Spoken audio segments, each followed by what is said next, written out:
Our final Taking Back Pride political education panel of the season. Yeah, you can cheer for that. It's cool to see a lot of people that have been to our other events, but we're glad to see you, whether this is your first Taking Back Pride event or your eighth Taking Back Pride event. If you've never heard of us and don't know what you're doing here, that's great, because we're going to tell you. Let's start with, before we get into introductions, just a couple of housekeeping things. If you've never been to this building, the bathrooms are straight through the doors and to your left down that hallway. There are gender neutral bathrooms as well as some bathrooms with some stalls.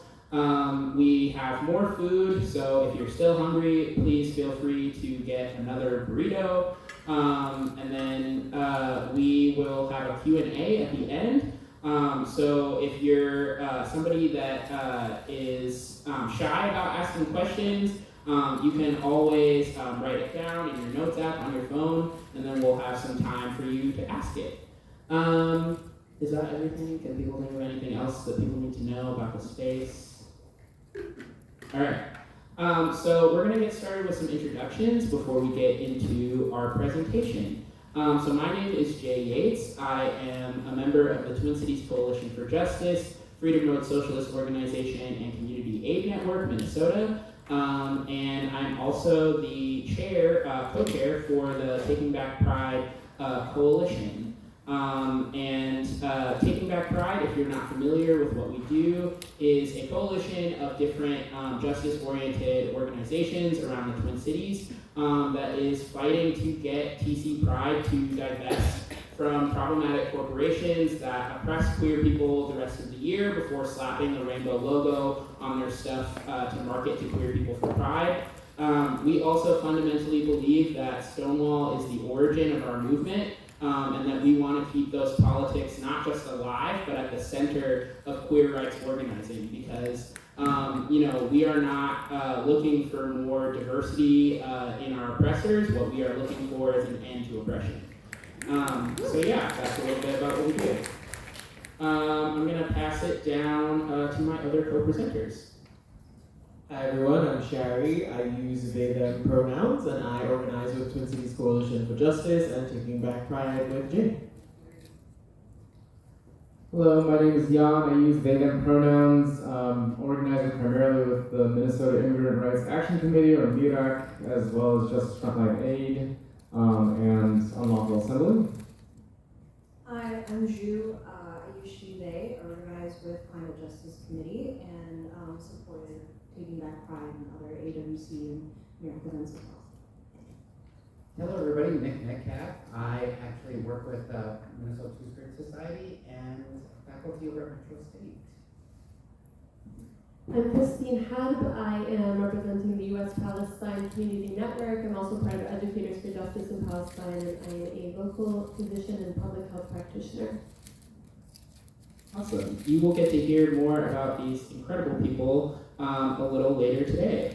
So to get started with our presentation, the Twin Cities Coalition for Justice founded the Taking Back Pride Coalition in 2017, following the murder of and the acquittal of Geronimo Yanez, the murderer of Philando Castile, because a lot of our members are queer and saw it as not just a contradiction, but a insult to the Black community that was impacted by Philando's murder, as well as the legacy of queer rights organizing. And so they started this pressure campaign in 2017, even before I joined in 2020.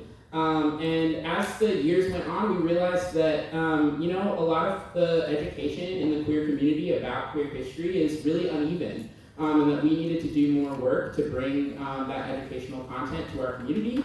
And that's why we started this series, and we've been doing it ever since. This is meant to give us... Dual screens is really hard. So this presentation is meant to give sort of an overview of queer history beyond sort of Stonewall, and talk about how we can understand queerness through the lens of history.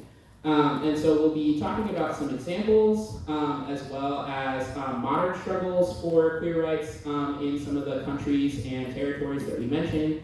But to begin with,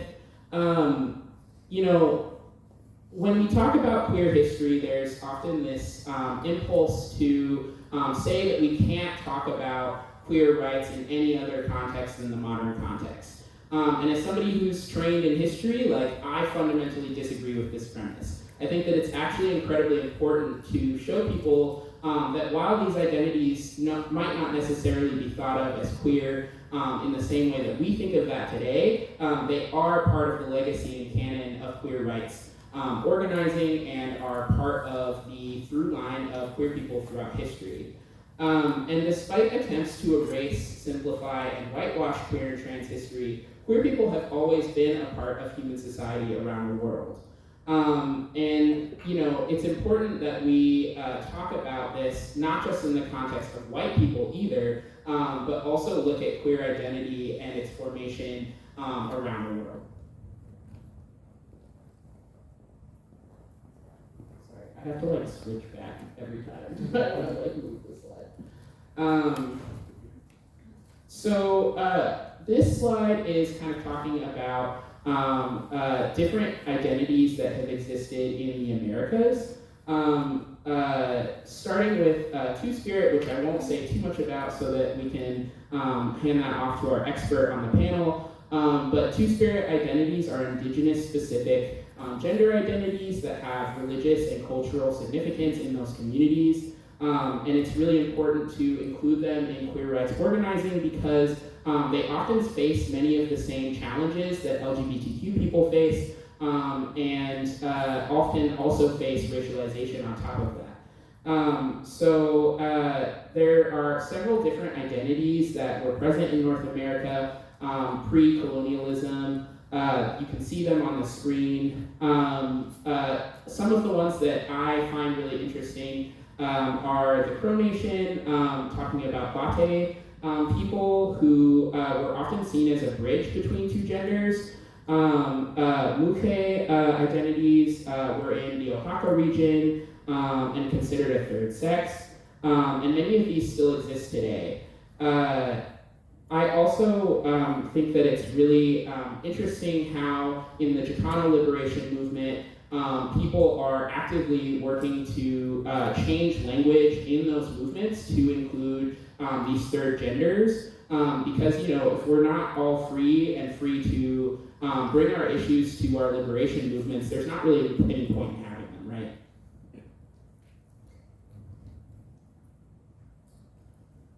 And then that brings us to Africa. Obviously this presentation isn't comprehensive, by the way. There are a lot of identities that will not be mentioned in this presentation because I don't have 4 hours to talk to you about this, unfortunately.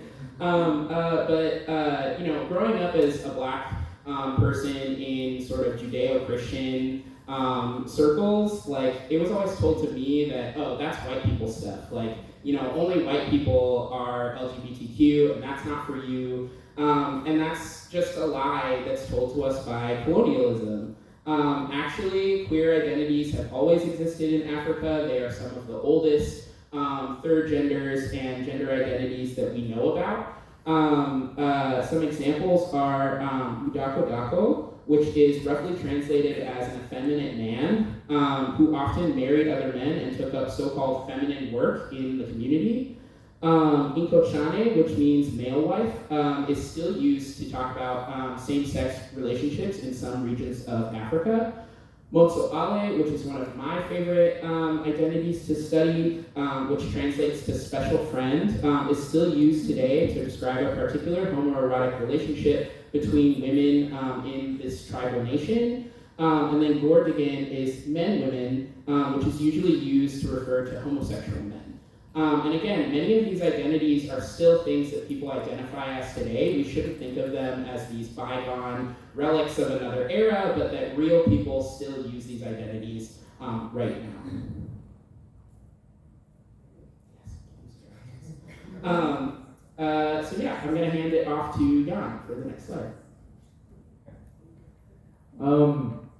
So this slide behind me has sort of two depictions. One of them, the I guess top left one, is from the 17th century. It's a book called Nanshoku Okagami, written in 1687, and was 40 erotic sort of short stories, mainly focusing on samurai and like sort of warrior class nobles.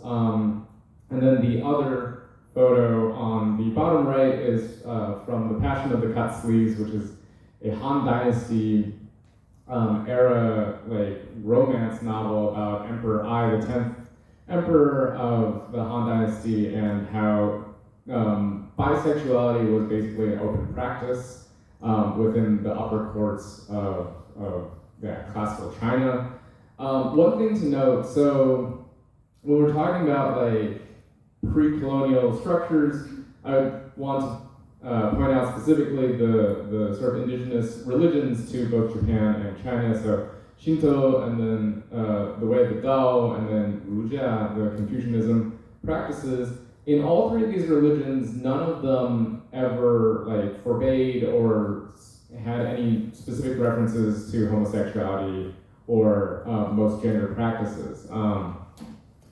Both Shinto and Taoism are very concerned with like harmonious living with nature, and so understanding queer identities and queer sexualities as part of a natural framework really fits into that worldview. And then in relation to like Rujia and the Han Dynasty and this sort of idea of marriage, most marriage in classical China and ancient China were arranged, and specifically for political reasons or economic reasons, and so there wasn't an explicit ban at all on how sexuality could be practiced.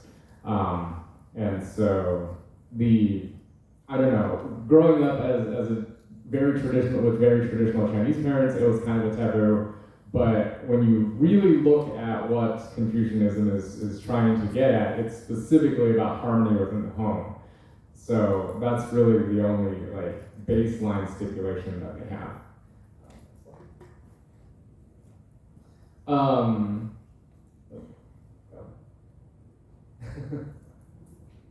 There we go. Okay.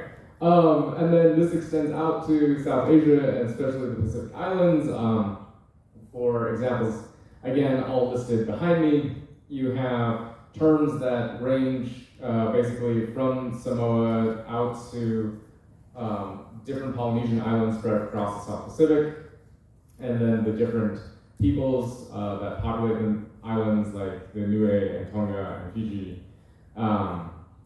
And a lot of these terms, so forgive the pronunciation, I don't speak any of these languages, unfortunately. Fa'afai Fine from the Samoan Islands, and Fiafi Fine from Niue in Polynesia, designate third genders that are often ascribed to, I guess, what we would call in modern parlance AMABs, but these were people that were not, so there's a lot of like Western sociology that like tries to explain like some sort of social pressure to perform as not your biological gender, but these aren't founded in any specific like indigenous texts of the area. And then there's other terms on here like rei that specifically, or wakatane, which is people that are assigned female at birth but then operate socially as men, and then wakawahime are again assigned male at birth but then operate socially as women.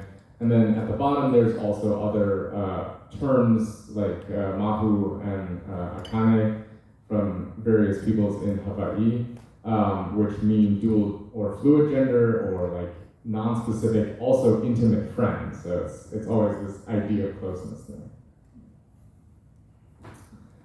And of course, these are sort of more documented things that were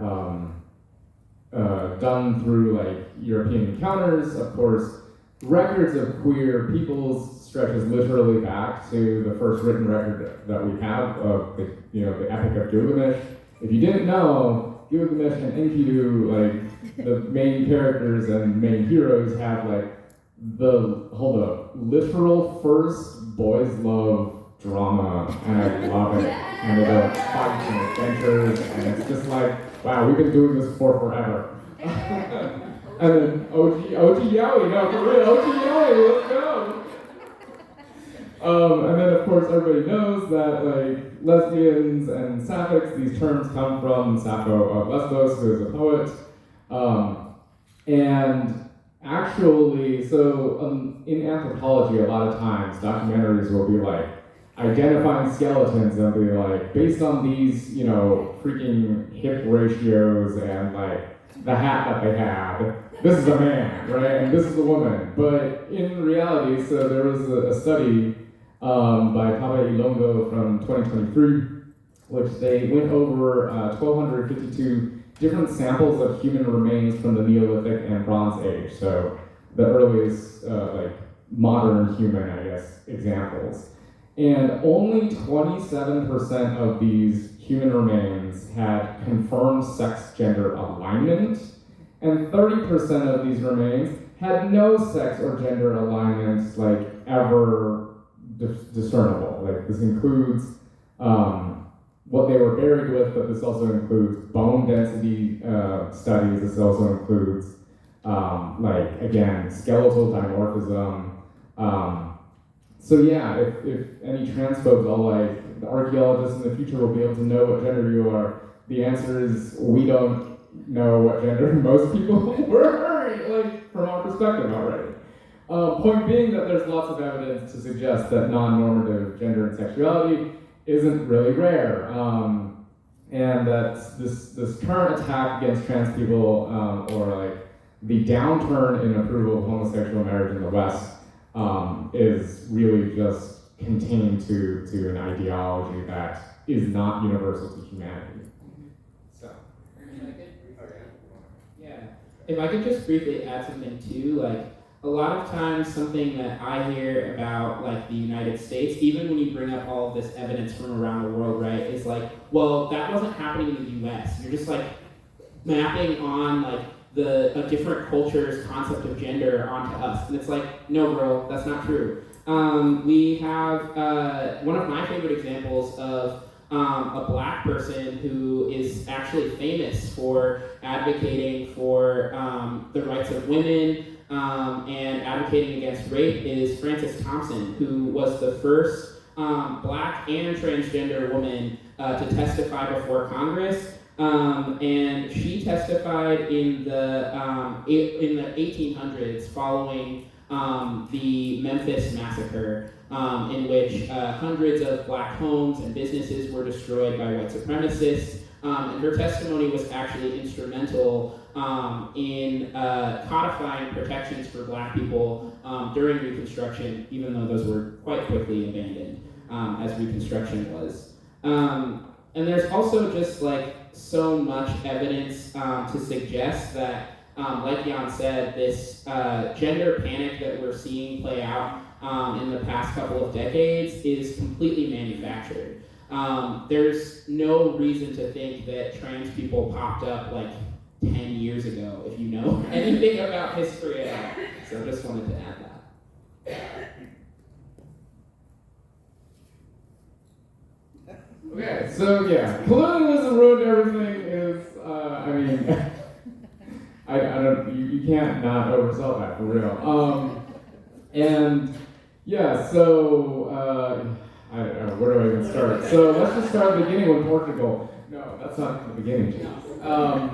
But one of the early examples of colonial, like, homophobia that just, like, got pasted onto places that Europeans tried to colonize. And they wrote about it specifically because basically most indigenous people that they encountered when they're doing and undergoing colonialism or forcing colonialism upon us, was that they all wrote down, they had this fascination, all wrote down how, like, what do you mean y'all don't have, like, exceptionally obvious gender binary? What do you mean y'all wear the same outfits? What do you mean you can just, like, have relations with each other. That's not cool. And like this was an obsession across all of colonial Europe. One of the quotes that I have here in the notes is from a Portuguese soldier from 1681 when they went to Angola for the first time. And it says, quote, there is among the Angolan pagan much sodomy, sharing one with the other their dirtiness and filth, dressing as women, and they call them by the name of the land, the Kimbandas, end quote. So, yeah, understanding gender depression also is, let's see what else. Oh, yeah, and the other example on the slide up here from the London Missionary Society, also speaking about Polynesia, again, focusing again on a lot of filthy sodomy in the South Seas. It's mentioned at least 1,000 times in just this London Missionary Society record. We know that there's a bunch of other companies that did colonial ventures. So yeah, perceived sexual gender deviance was very much brutally punished within the colonial world, and it forced most people to conform, hide, face social exile, mutilation, or death. And if you read, or if you understand how colonial operates, it operates specifically for the sake of profit, right? Colonialism is specifically an extractive economic model. And so, beginning specifically in the 18th and 19th century, when colonialism in Europe builds up to its height, a lot of times, yeah, aristocracy would use homophobia and transphobia to, demonstrate their social distance from the rest of us. And especially because peasants, I hate this word, anyway, regular ass people who go to work every day and provide for their goddamn families. Jeez, anyway, y'all know that we are more likely to share things with each other and treat each other with mutual respect and not follow weirdo hierarchies that. Yeah, okay, yeah, we're all peasants. Okay, we're reclaiming that word now. We're peasants. Awesome keyword. And even in Europe, even in the seat of colonialism, right? The idea of homosexuality being a pathology or something's wrong with you really became popular in around 1867, 1868. And it was actually first written out as a discrete term by Austro-Hungarian journalist and homosexual activist Karl Maria Kertbeny. There were other factors pre-industrial revolution, but really when you get to the industrial revolution, because of the force of bifurcation of labor, gender division of labor, and the devaluing of women's labor, because it's a lie to say that they all stayed home. No, women have always worked, even through the height of industrial revolution. In fact, they were instrumental in giving us May Day. So we're women factory workers. But this idea, right, it was a bourgeois propaganda campaign to be if your wife gets to stay home, right, whose wives get to stay home, right, versus whose wives have to work. A quote from Deborah Cameron, who's a Marxist scholar, wrote that domestic labor then became primarily reproductive rather than a productive activity. Instead of producing things that household use, like food, beer, clothing, candles, the housewife performed domestic services like cooking, cleaning, laundry, and that enabled the members of household to keep going to work, specifically for a profit venture. And this shift in working relations really suited capitalism because now all the domestic labor is unpaid, and then this is an expectation that gets set out. And then it gets devalued, and then it's also a form of patriarchal control, of course. So queer relations, queer identities are inherently a threat to capitalist society.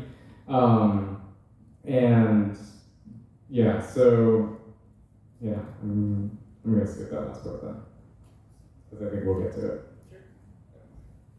My last slide. Okay.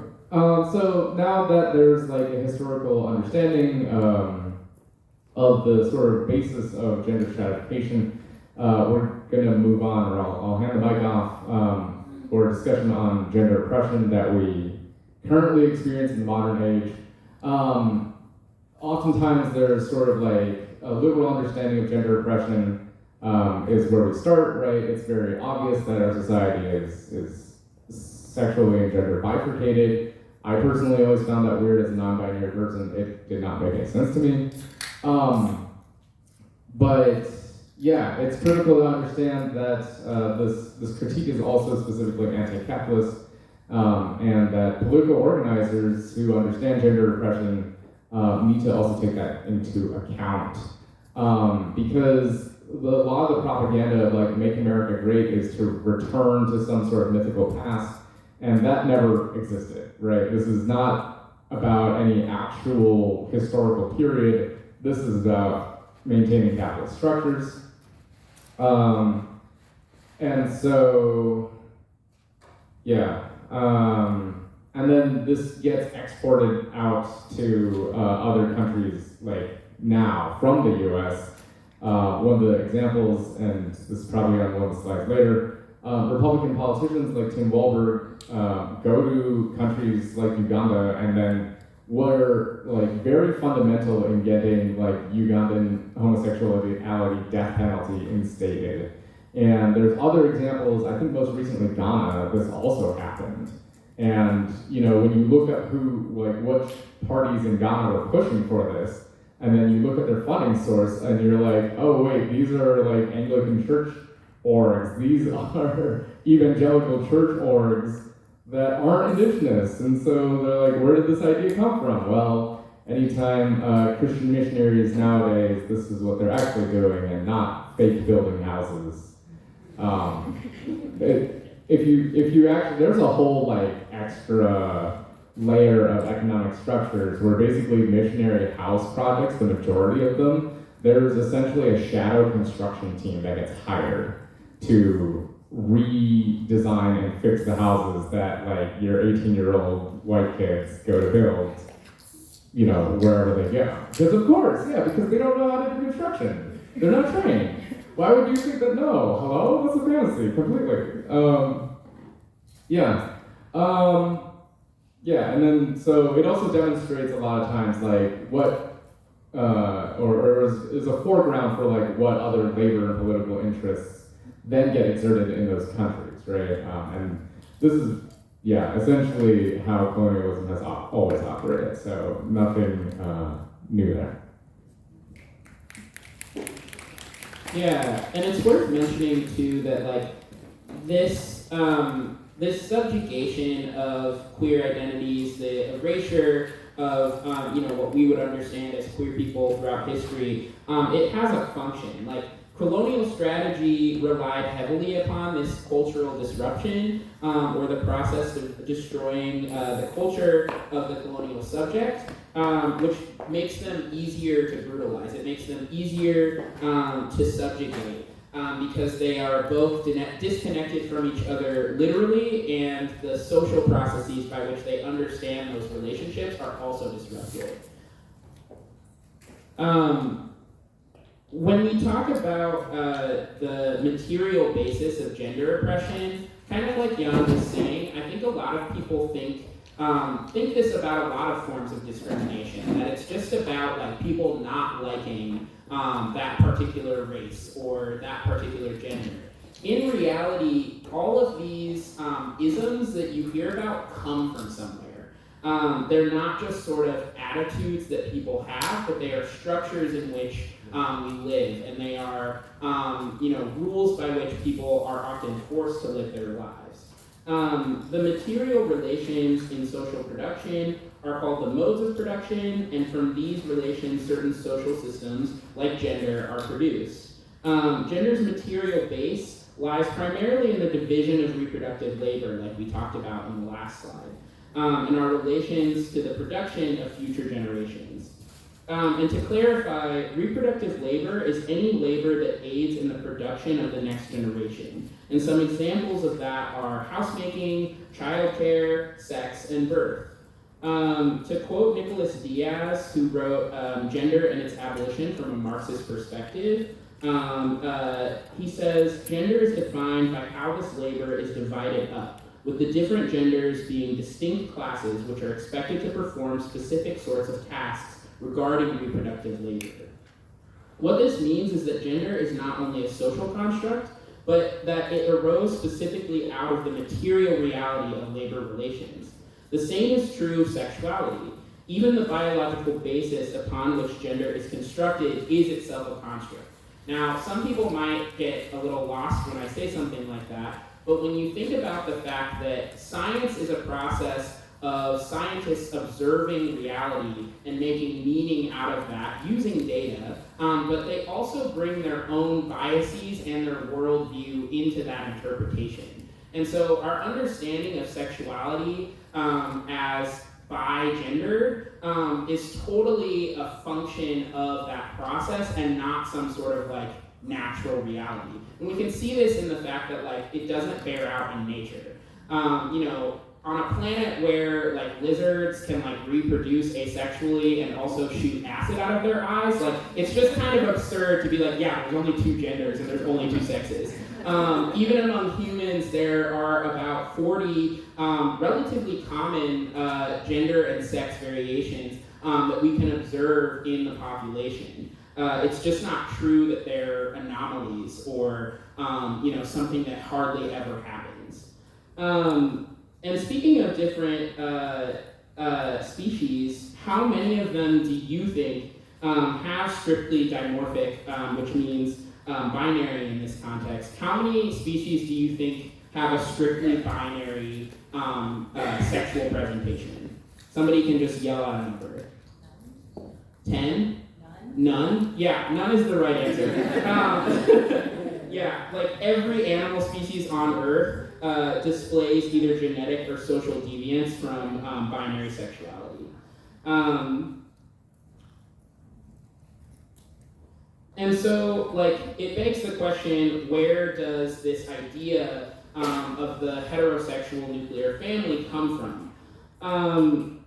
Everything that you know about normal family relations is a product of the culture in which you live, not some sort of natural reality. Anthropologically and statistically, polygamy, polyandry, multi-generational families, matriarchies, and other familial relations are far more common than the heterosexual family ideal throughout history. As Angela Davis points out in Women, Race, and Class, the nuclear family is an extension of the violence of class relations and helps maintain white male hegemony in and out of the home. Traditional values about what a man or woman is supposed to do has very little to do with biology and is more about ensuring that for the capitalists, there is always a new supply of workers and a reserve force, aka women, that are easily exploitable because of the socio-cultural conditions under which they live. These conditions are further exacerbated by the realities of class and race. And this is also where the oppression of LGBTQ people more broadly comes from. It's really about misogyny, and that's really the root of it. When you think about why gay men are punished, right? They're punished because they're too close to femininity, because they are seen as transgressing against masculinity in a way that doesn't benefit capitalist society, right? So when we talk about organizing for trans rights, we always talk about an alliance between women and trans people because our oppression is coming from the exact same place. I also have like a short video. I might not play all of it, but give me a moment while I try to pull that up. This dual screen thing is kind of hard, but.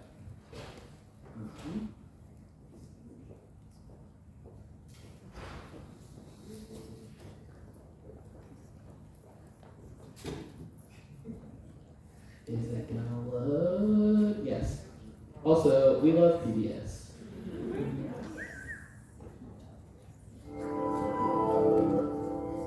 We're all pretty familiar with the image of the American nuclear family, with two parents, a couple of kids, and a loyal canine companion. companion, but when did we start thinking of the nuclear family as the most natural one? So with Thanksgiving coming up, we thought it would be fun to talk about family.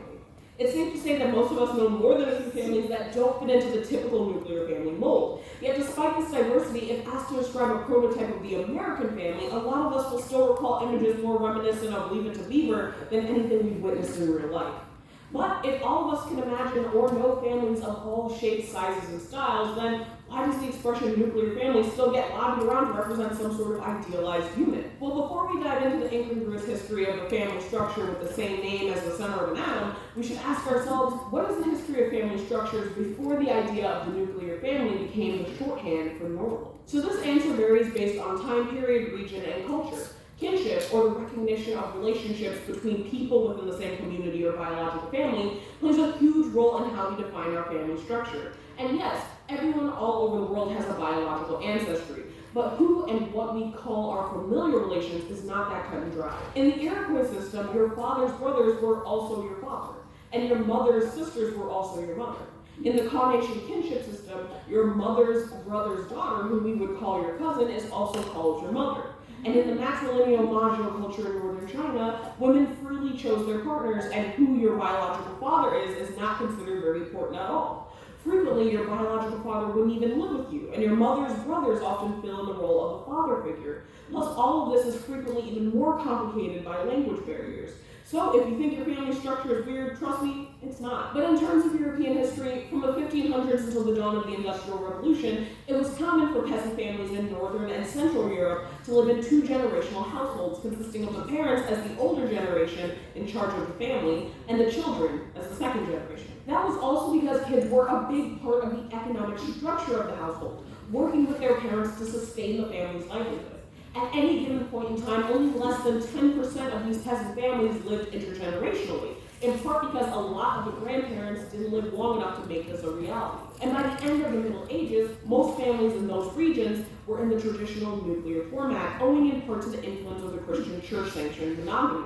By contrast, in the same periods in Eastern and Southern Europe, intergenerational living was much more common, with several generations of the family all living within the same household. But not everyone thought the nuclear family was ideal. In the 19th century, researchers who were studying family structures theorized that nuclear families they observed in manufacturing regions of Western Europe and in England might not be the best, since once children left to form their own families, it left elder parents alone. There are also other structures that were practiced, such as conjugal families or families that were connected through marriage, and consanguineal families, families that are connected by their common bloodline. But another big... Unfortunately, we don't have time for the whole video, but if you want the link to it, the whole thing is really good. And I really like how it breaks down the history of the nuclear family. In my anthropology training, one of the things that they say is like our job is to make the strange familiar and the familiar strange. Questioning like why we have these structures is a huge part of understanding how to deconstruct and remake them, right? So once again, give me a small moment to switch back here.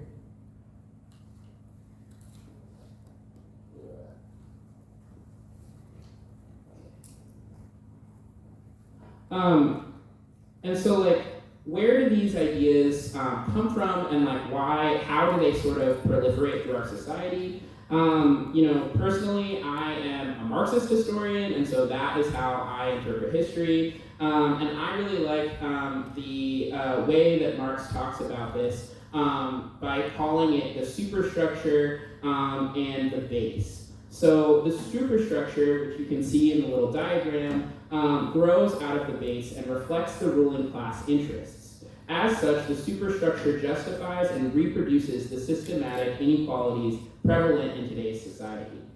And knowing that gender oppression is about maintaining a system of inequality rather than an issue of simple bigoted values not only helps us have a systematized understanding of the problem, but allows us to combat chauvinism and misogyny effectively. And so some examples of how gender oppression shows up in the base is, and we'll talk about this on the next slide, but this idea of like machismo or like toxic masculinity. We see images of men that are mostly presented only in one way, and that there's only one way to be a masculine person, right? In your workplace, you can see this in how certain kinds of labor are valued and others are devalued. So when you think about like male nurses, right, or male teachers, people are like, that's weird, that's a woman's job, why are you doing that? And if you work in like construction or something else that is like a traditionally more male-dominated field, you won't get that same sort of social ridicule. And so it's like the economic relations that we all have to live by are reinforced by our culture and institutions that normalize these ideas. It doesn't mean that they're natural, it just means that they are normalized in our current version of society. And so to kind of illustrate this concept, I wanted to talk about a specific example from Cuba. Machismo is sort of a exaggerated pride in masculinity, perceived as power, often coupled with a minimal sense of responsibility and a disregard of consequences, which sounds pretty bad because it is. In machismo culture, there's a supreme valuation of characteristics culturally associated with the masculine and a denigration or devaluing of characteristics associated with the feminine. And it's been a strong current in Latin American politics and society for a very long time.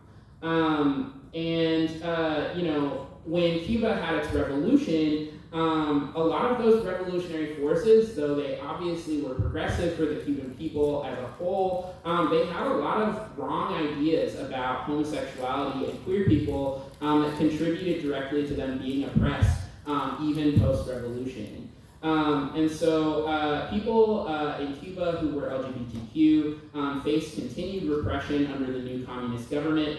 Prior to the revolution of 1959, homosexuality was tolerated as a supplement to tourism and illicit trade, though queer Cubans obviously faced public humiliation and violence if outed publicly. And then once the revolution removed the profit motive, crackdowns on what small pockets of open LGBTQ expression existed increased dramatically.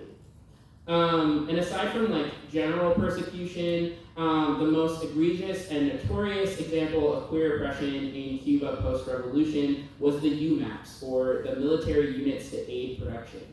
These were post-revolutionary forced labor camps for political dissidents, LGBTQ people, and other quote-unquote deviants. Internees were assigned to a number of agricultural tasks like sugar cane processing and fruit harvesting in long shifts upwards of 10 hours. And conditions were generally described as very poor, often lacking in clean water and adequate food. In 1971, homosexuality was declared incompatible with revolution and was institutionalized via a number of discriminatory policies. Gays and lesbians were barred from most forms of political participation in the Communist Party, but by 1975, thanks to advocacy from queer people, including mostly communists actually, the administration changed to the Ministry of Culture, and this prompted a softening of the anti-LGBTQ laws, including the decriminalization of private consensual same-sex relations.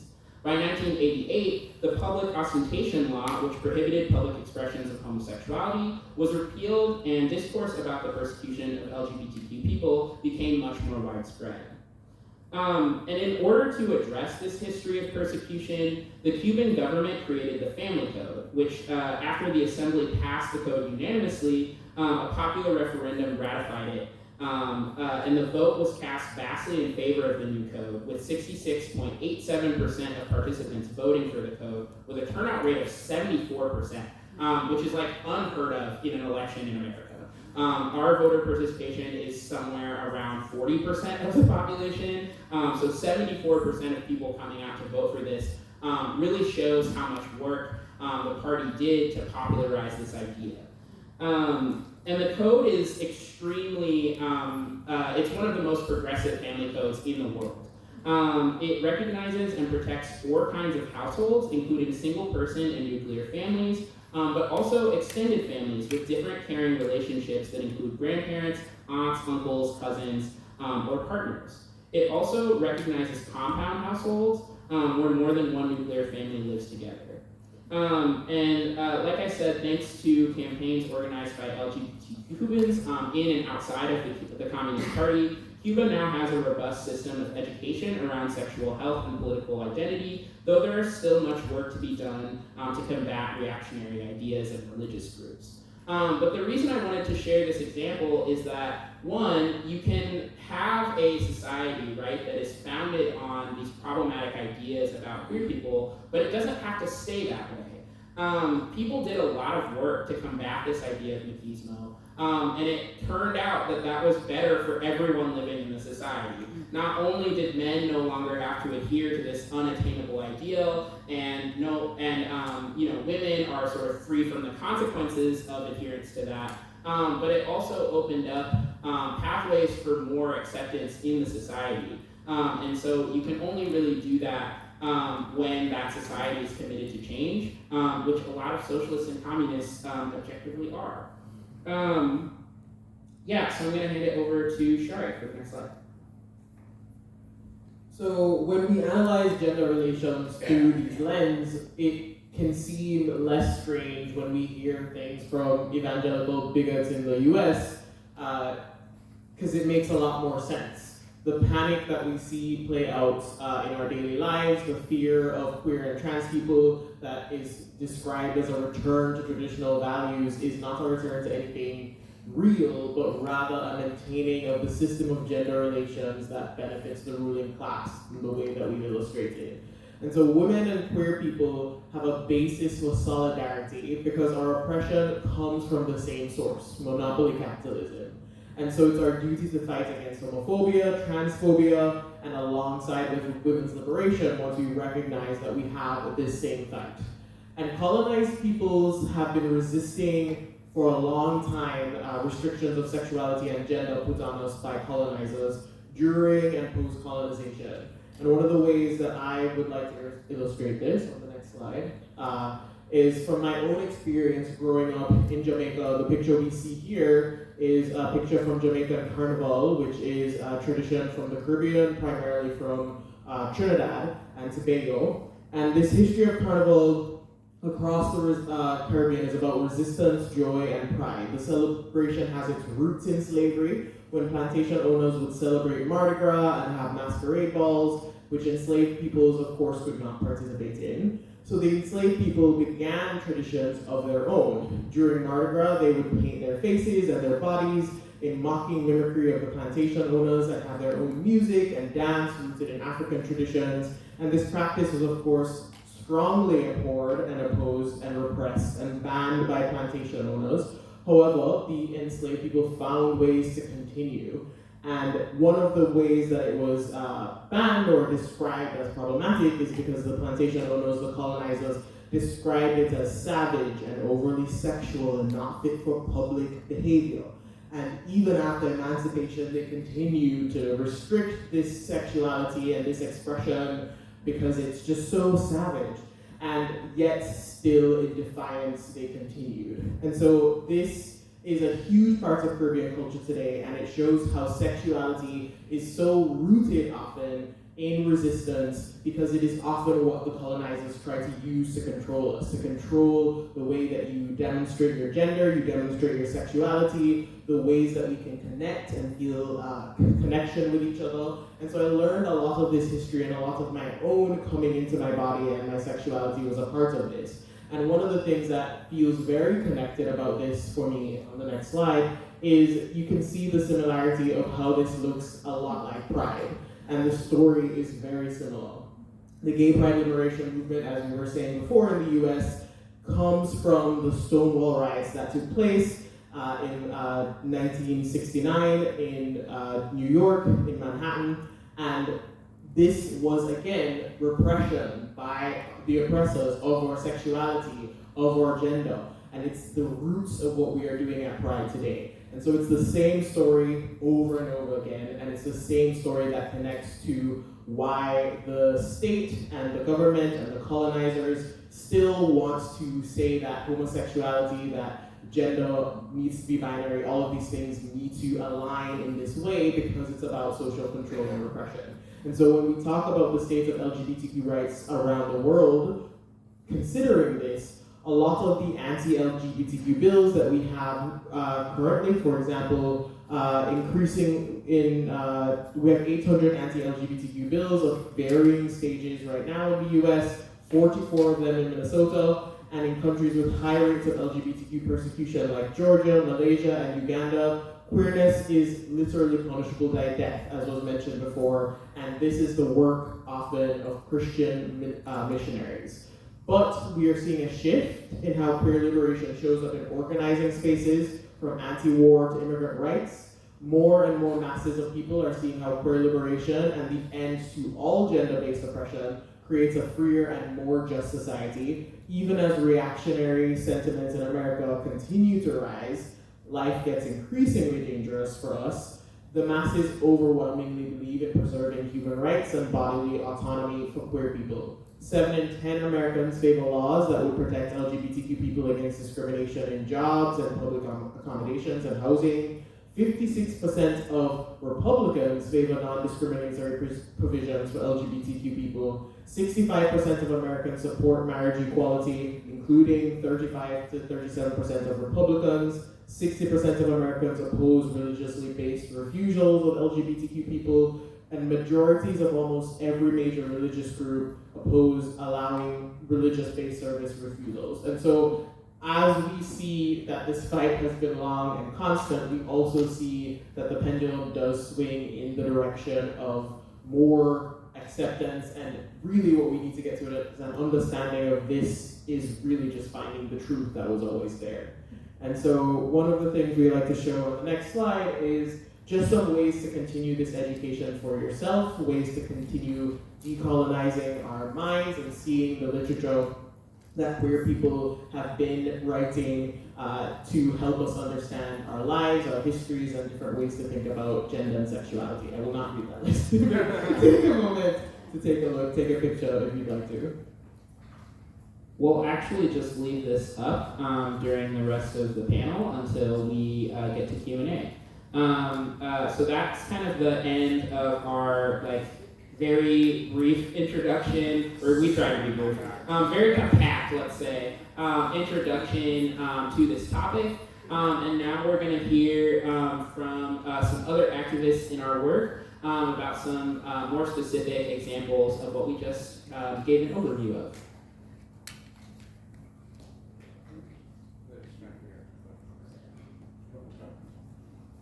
Okay, hello everybody. I feel like we should stand up and stretch. Can we do that?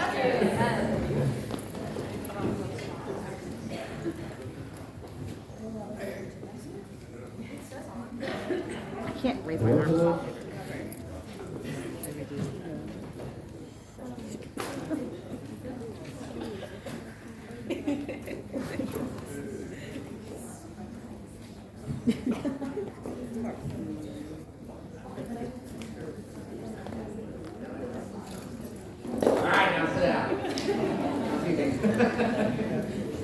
Good afternoon, everybody. Okay, let's do better than that. Good afternoon, everybody. Good afternoon. I love it. I always do that with my students. Welcome to the room, everybody. You're here with me. You're present. And I need to be mindful of time here. Also, one of the things for me, so my name is Nick Metcalf. I'm one of the burnt flag people from Rosewood, South Dakota. And my Lakota name is Chuntahi, which means yellow pine. And one of the things I was sitting here thinking, and I feel like I'm the elder in the room right now. A lot of young people, which I am grateful for and happy about. Right? I'm really sort of excited about this generation and where we're going. And the new vocabulary, the new ideas, the critical thinking. It's beautiful and wonderful, right? I came out in 1990 on rural college town in South Dakota. And I think about, when it was a gay students association, go to the psychology department to find out where we met, right? So it was a private meeting, it was a closed meeting, and that's when I started getting involved in gay politics. And by the time I graduated, we had actually gone to homecoming parade and was in the parade, which was for a small town of 10,000, was kind of a big deal for us, right? And we were young, and it's kind of one of those things when you're young, you're like, right? The shocking thing for me at that time was also our candy got thrown back at us. We were booed. But that was part of the movement at the time, right? And for me, as part of the movement for, I was, growing up on the reservation, part of my parents are part of the boarding school. And, one of the things that we were sort of very much part of is that, assimilation and acculturation to mainstream America. So I didn't have a lot of sort of like, my grandmother brought us to a lot of ceremonial things, but my parents were very angry about that. And so my sort of reconnection back to my own tribal identity wasn't until adulthood. One of the things when I left the reservation, I wanted to be anything but Indian. That was sort of the internalized racism that we were taught, from boarding school. And so, coming into gay culture, my sort of space was really around sort of a novelty, right? I didn't sort of meet another person of color who was queer up until a few years later. I came here to the Twin Cities and saw the first Pride.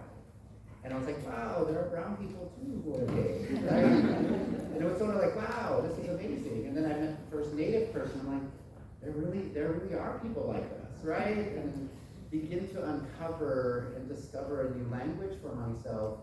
One of the things I came out in the gay men's community, and then began to come out in the trans community, and sort of went through this period of time of transitioning. And then one of the things in terms of transitioning, the process of transitioning, discovered sort of the limitation of the medical sort of transition process. And so for me in the late 90s was kind of like, I'm not doing that. There's a space for me in the world, and what is that space, right? And so for me, Winkta is that space. It's a term in Lakota. And so one of the things that's kind of, but later on we would sort of discover the two-spirit term. And so it was like, I existed already in my own sort of tribal communities. I existed as sort of a ceremonial keeper. I existed as raising children, all the things I was doing already. So there was no need for me to try to fit within sort of the colonial system and how they define binary and sort of sex and gender. And so have always lived my life in that sort of middle space, and young people brought this sort of new term around gender fluid, right? Which I thought was like, oh my God, finally somebody came up with a word. Because I have mad days and I have sir days, right? When I'm feeling very sir, I get mad, and I'm like, okay, well that's not what your experience, but right, we'll go with that, right? And then one of the things too for me recently is like, moving into elderhood, has been sort of a process. And one of the things I'm sort of thinking a lot more about, I'm no longer part of sort of like wanting to raise children, right? I don't want to have any more children, right? I have 2 boys, they're 29 and 27. I have 8 grandchildren, right? Wonderful, beautiful, been through the process, right? And I appreciate, and sort of my heart goes out to young people as you have to start your families. It's like, yes, hard work. And now it's like, for me, it's like my son is always the one who really challenged me in my own sort of evolution in terms of reclamation of my own identity. My son calls me mom, has always called me mom. And one of the things throughout his growing up, I would always have to go around to classrooms and because he was in sports as well, and he's like, I'm the mom. And people are like, what? And then they were like, yes, just go with it. It's like, we're just like, it's just one family here. It's like, it's not a big deal. He calls me mom. And then, my grandkids now call me grandma. Right? And so I was like, okay. And sort of, you're at a family function with me, I'm either auntie, uncle, grandma, and mom. Right? Or there's grandpa thrown in there every now and then too. So I was like, okay, it's like, I don't own a lot of that, because it's like, that's how you need to define me in your world. For me, I know who I am, right? And for you to feel comfortable with me in your world, you need to have those words. And so, but that's taken a long time to sort of come to, right? And that's comfort in my own body and acceptance of my body fundamentally, right? And so one of the things too is like not trying to fit in anymore, right? And so you kind of get to the age where it's kind of like, I don't give a fuck anymore, right? And you just don't care anymore, right? And one of the things too is that I appreciated about like decolonizing, the conversation about decolonizing, because I do a lot of indigenous evaluation. And my first question is about, and it's like, we want you to do indigenous evaluation. I'm like, well, do you believe indigenous knowledge is real? And they were like, what do you mean? I'm like, you're not ready. We'll just do a regular evaluation with you, right? Because one of the things too is that you have to have a deep acceptance that tribal knowledge is real, right? One of the things we sort of see Native American knowledge as this sort of pan-Native approach, right? But then within my tribe, there are certain tribal practices that we have that are distinctly different than all the other tribes. Our creation story is different, the way we approach each other, our family systems are constructed differently. And you have to sort of know that and live that, right? And so one of the things that, if you're unwilling to sort of do the translation work, because one of the things I always say is we're always doing translation work. In our mere existence as being people of color, we're always translating ourselves to fit within a system that we're not designed to fit in, right? And one of the things too is like my students were sort of like grieving when Trump got reelected, and I was like, and they were like, well, we're gonna, I was like, break it. It wasn't created for us. As brown people, it was not created for us. It was created for white, wealthy landowner males, right? And it's realigning itself, right? We had this delusion that somehow we were going to be a part of that system, right? And so the rollbacks went back really quick, right? And it's like, that was part of the sort of plan. I mean, the crazy part is that he told us what he was going to do. Everything. It was like, so why are you shocked?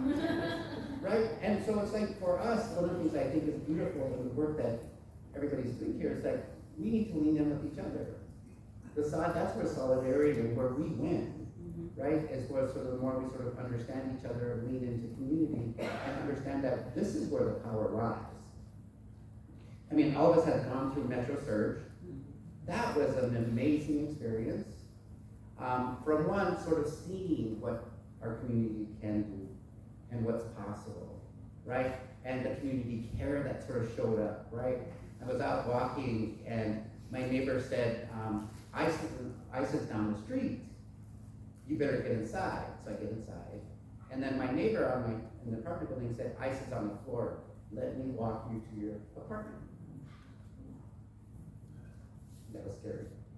And didn't know what to do. Got into my closet, went live on Facebook, and immediately people were like showing up, right? Where are you at? I'm coming there.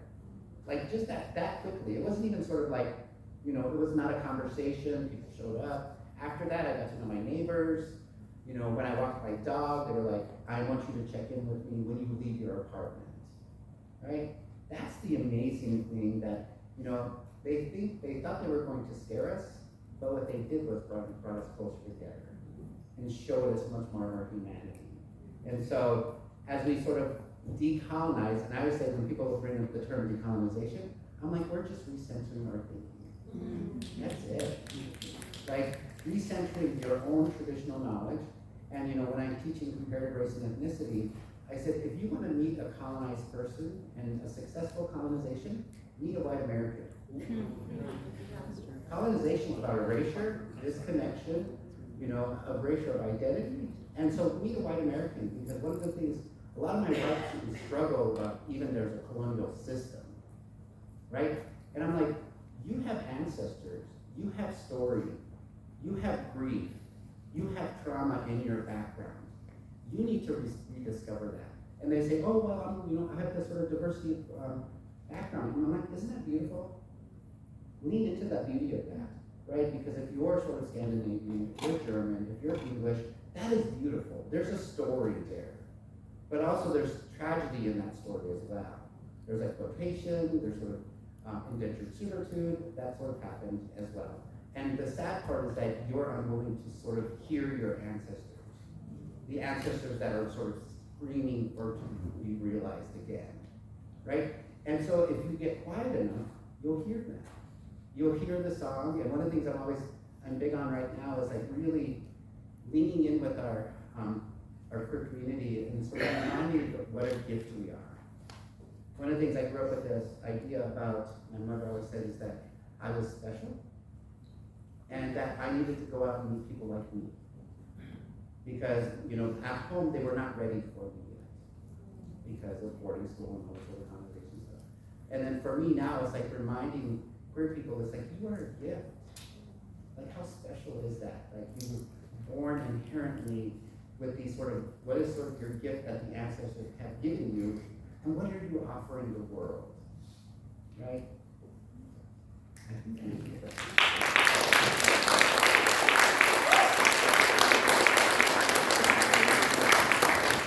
That was very sweet and heartfelt. I'm going to take a different approach. 5 minutes. So I'm Christine, I'm Palestinian, and we cannot talk, so I'm going to talk about queerness within Southwest Asia and North Africa, which is colonially known as the Middle East. But we can't discuss queerness in the Swana region without exploring the geopolitical context in which it has evolved. Now, obviously, queer people have existed for millennia. We know this because of the poetry that continues to exist today. Poetry, obviously, is a very queer way to express your love for someone. And so all the way back to the 6th and 7th centuries, we have homoerotic poetry that specifically of men describing their adoration and affections towards other men. And Islamically, and I just want to be clear, I'm a Christian, and sorry guys about everything happening with Christianity. I'm a Christian, a Palestinian Christian, we're also exploited, and Christianity's colonized. But, You specifically. yeah. Everything's my fault. But there's a Harvard professor, his name is Khalid El-Ruwayhad, and he says that Islamically, sodomy is deemed as a major sin in Islamic legal courts, but passionate kissing, fondling, and lesbian sex were not. And so, historically, homoerotic poetry was widely considered as part of a refined sensibility, and of course, this changed because of colonialism, as we've heard before. And so, in 1885, the British and the French government started introducing penal codes that punished all homosexual behaviors. And out of the 70 countries that the British colonized, over 50% of them have kept those laws, including in Palestine. Now, there is one law in Palestine that criminalizes homosexuality. Does anybody know where it is? It's in Gaza City. Does anybody know who created that law? 'Twas the British. 'Twas the British in 1936. Palestinians have no Palestinian-made laws that criminalize homosexuality, even though we're increasingly becoming more visible. Now, the other thing that historians are saying has contributed to such a high degree of homophobia and transphobia across Southwest Asia and North Africa is the rise of Islamic fundamentalism, and this certainly plays a role. This started in the 1980s, but fundamentalism does not develop in a vacuum. It all goes back to colonialism. People, when my mother was growing up, she grew up in a small Christian village. She wasn't allowed to hang out with the Muslims because they were so progressive and liberal that my grandpa thought she'd get knocked up. So, but obviously this has changed as apartheid has become much more stringent than it ever was. When people are being suffocated and their material conditions are worsening, they become more fundamentalist because God becomes the only option for their liberation. Now, I just want to talk about something that's very difficult for Palestinians, and we're struggling with this, is the idea of pink washing, or we call it homo-nationalism. Now, Israel and the United States use these two tactics the most, I think, out of any other country I've seen, where they try to basically talk about how progressive they are because they are so accepting of LGBT people as a way to distract from and to disguise all of the human rights violations that they participate in. And so in Tel Aviv, for example, is considered the gay Mecca of the Middle East, while they're simultaneously imposing what is now considered an internationally recognized apartheid regime and a genocide, of course, the most publicly viewed genocide in human history. And you also have what is called the empire of sexuality, which some anthropologists and historians discuss, where Western imperialism and capitalism are exporting Euro-American sexual categorizations to the Arab world. So basically, where the West, like the NGOs and human rights organizations, impose a lot of Western queer identities onto Arabs, when our experience of queerness is very different from that. But whether we're talking about homonationalism or the empire of sexuality, both of them talk about queer Palestinians and queer Arabs as objects to be exploited, and neither really discuss the real lived realities that we experience, not just living under Zionism, but navigating the homophobia within our own communities, especially because we experience a lot of violent disenfranchisement by our own governments because there has been a conflation with homosexuality and the West. And it's because of all of the trauma that we've experienced for centuries now, because we're floating on all of this oil that the West is hungry to exploit and extract, that has led to this now historic, or this conflation over time and over history of homosexuality with treason. And I don't know how to move, obviously, besides the eventual dismantling of the state of Israel and the collapse of the American economy. America will never stop supporting Israel until our economy cannot take it anymore, which is why a prolonged national strike is so incredibly important, especially because we are running out of oil globally to extract. And so now we're trying to look for different sources of energy. However, we will do whatever we can to take whatever is left, and a lot of that exists in the Middle East, in Iran, in Venezuela. We are doing everything we can to try to get as much oil as possible, but queer people have become pawns in this imperial game. How to move forward requires a restructuring of the material systems in which we all exist so that all of us can finally be free.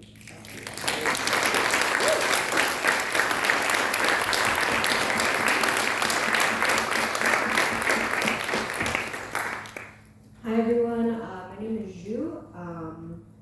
I just want to thank Jay for being an always amazing organizer and co-lead of TBP. And thank you to Nick and Steve for really beautiful words. I'm still very welcome. Thank you.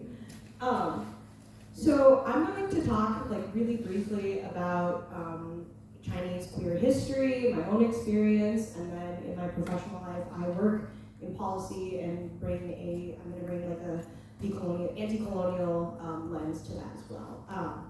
So China has over 5,000 years of history. I have 5 minutes. So We're actually upper one dynasty. Yeah. So it's going to be real high level. I'm a Virgo moon, so I have sources. Don't believe me? We can argue about it. So there is so much Chinese queer history. I'm not even going to scratch the surface, but I'd really encourage you to research if you're interested. Something to keep in mind when you think about society, culture, and politics in China, as my co-presenters have discussed, is when you hear terms that we use in English, those terms are not always translated to what the original meaning is. So it's just a completely different country with different histories, contexts, and cultures. So China was one of the first cultures in history to accept what we now call queer relationships. For the most part, queerness was accepted. Sometimes it was even the norm or encouraged. The Han Dynasty is noted for having bisexual rulers for 200 years straight. It was very common throughout Chinese dynasties for rulers and rich people to have multiple partners of various genders. And in some dynasties, the taboo did not surround queer same-sex relationships. The taboo was actually about if you had different socioeconomic statuses in a relationship. Attitudes around queerness varied across the dynasties.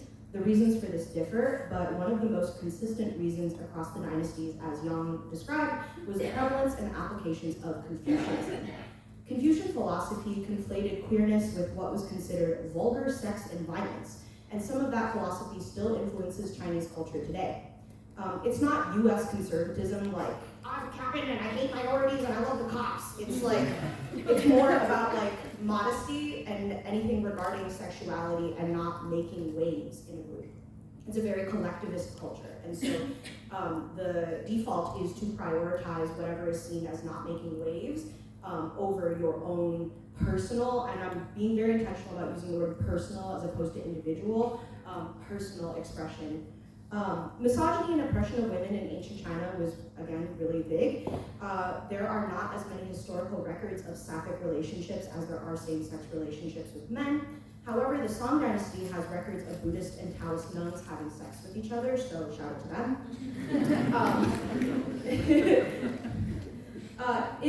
So for the Republic of China, in 1912, the Xinhai Revolution ended the last imperial dynasty, thus ending monarchy in China. During this time, the nation was established as the Republic of China, or the ROC. China was very fragile from uprisings, imperialism, and the terror from Britain, and was very susceptible to Western influence. This, combined with the conservatism of Confucian culture, caused the ROC to ban what was known as jijian, which was the word for gay sex. Over time, intolerance of queer relationships became normalized in the culture. In 1949, Mao established the People's Republic of China, or the PRC, also known what we call today as mainland China. The ROC would be led by the Kuomintang leader, Chiang Kai-shek, or in the United States, you recognize him as Chiang Kai-shek. So from here on out, I will be talking about the PRC. Please do not ask me any questions about the ROC. So, Cultural Revolution in the PRC. While Mao never formally banned homosexuality, queerness was classified under what translates to hooliganism. Shout out to my hooligans.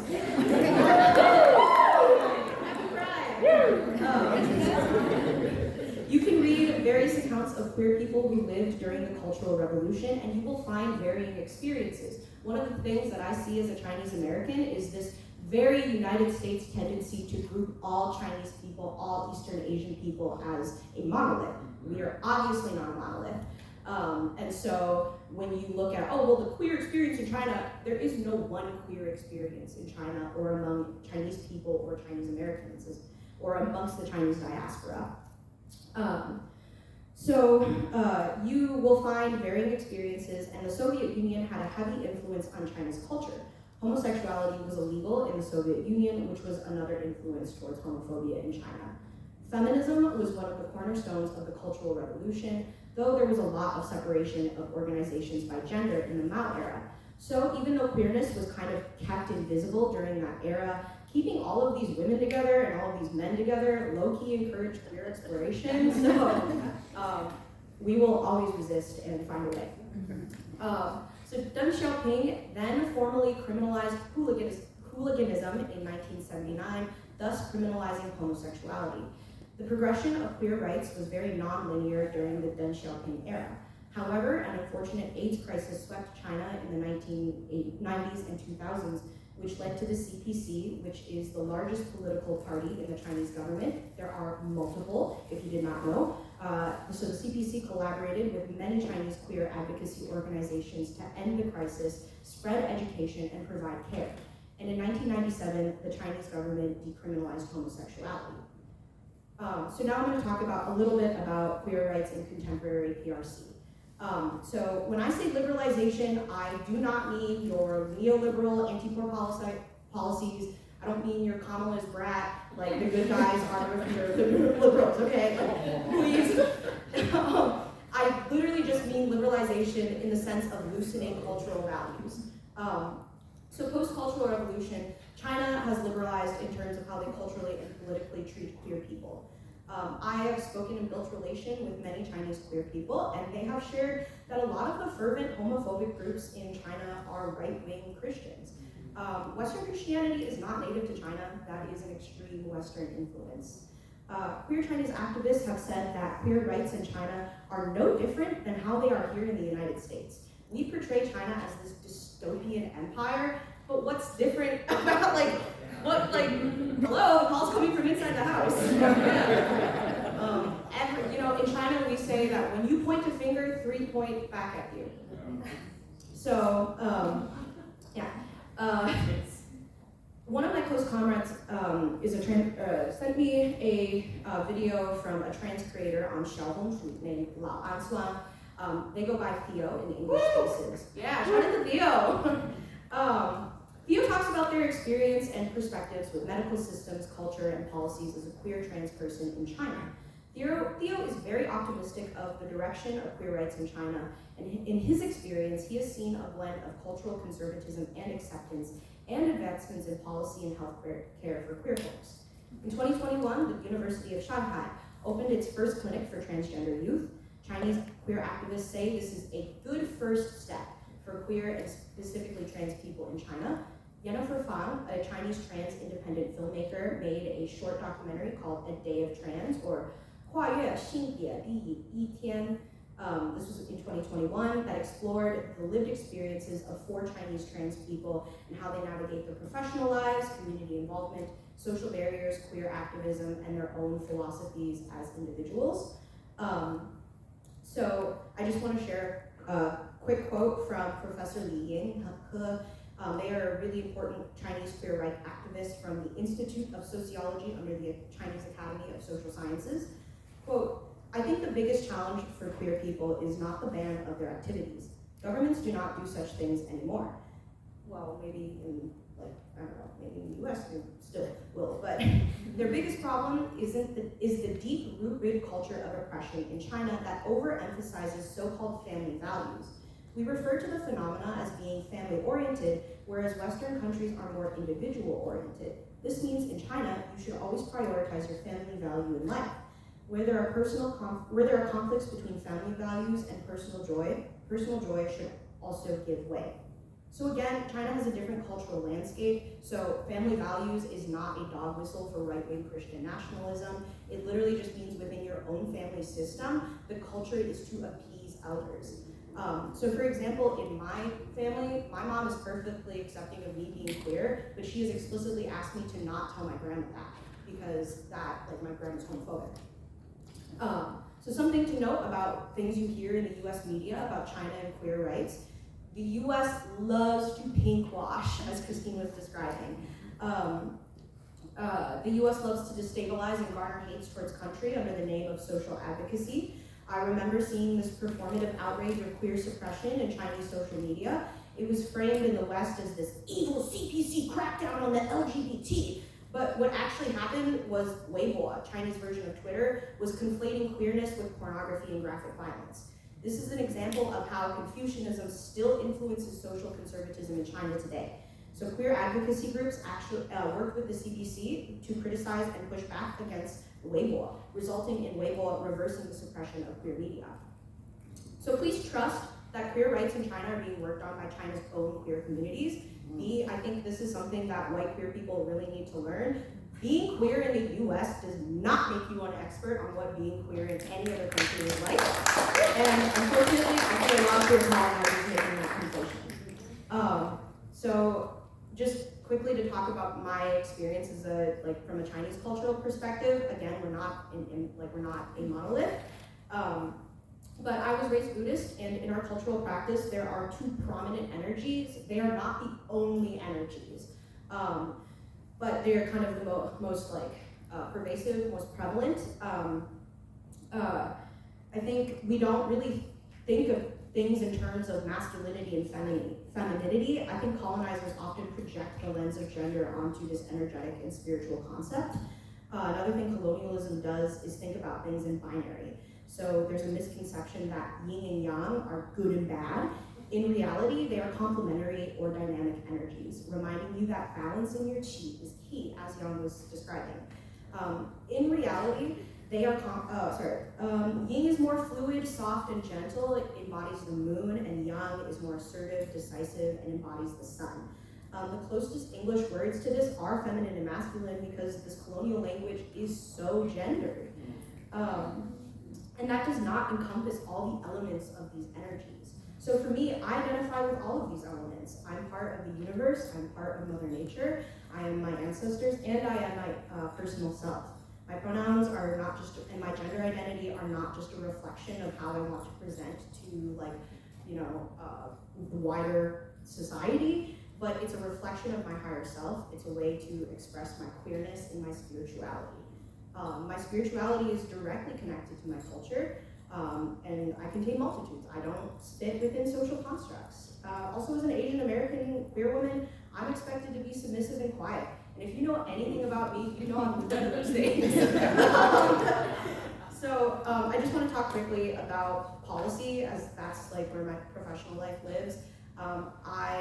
In the field of policy and politics, having a queer identity alone is not enough to be quote unquote equitable. We see how policymakers in the United States, including queer folks, uphold white supremacy and colonialism. Pinkwashing is so prominent among queer liberal policymakers as they weaponize their queer identities to enable Zionist and imperialist violence all over the world and at home. So many queer colonizer policymakers will weaponize their identities when it is convenient for their personal gain, but they refuse to sacrifice their own comfort to act in true solidarity with Black and brown folks all around the world. Part of me struggles to even call them queer because I believe that how you act in community towards liberation is distinct from who you want to fuck and how you experience your gender or lack thereof. But that's a different conversation. If you want to argue with me about it, we'll figure it out later. I'm good. So all I'm going to leave you with is that as someone who works in the government, we have to stop telling people to vote ourselves out of these colonial white supremacist superstructures. Calling a representative is not enough. Sending an email will not do anything. A government built on stolen land, genocide, slave labor, and upheld by imperialist violence and extraction from the earth and people will never lend itself to liberation. A Democrat is not going to save us, no matter how black the cultural zeitgeist thinks they are. And me personally, I think we must learn from our history, our community members, our queer liberationist elders, co-create paths forward, and bring back the brick.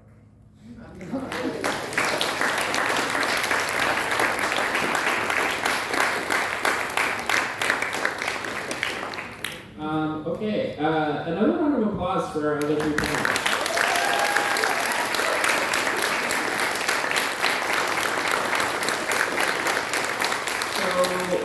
We actually somehow, good job everyone, because like we actually somehow ended well ahead of schedule. So we're gonna exactly.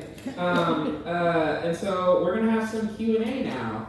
I think what we'll do is maybe give people a minute to like stretch, get some more food, and like think about questions that you might have.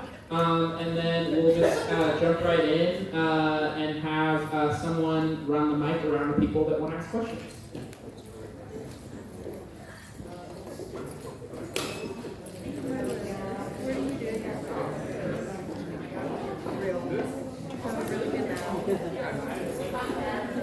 I'm going to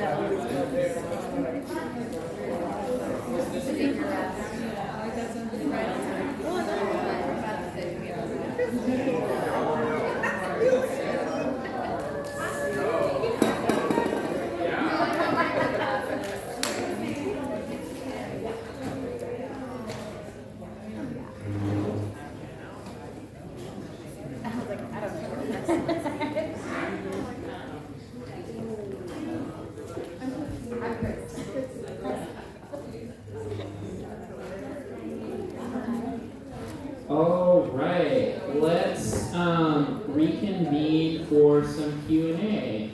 And if you're heading out early, we still love you, even though you're missing Q&A. Have a great day and happy Pride. For the rest of us, if we can head back to our seats, we'll get going on Q&A. Does anybody have a question they want to start us off with?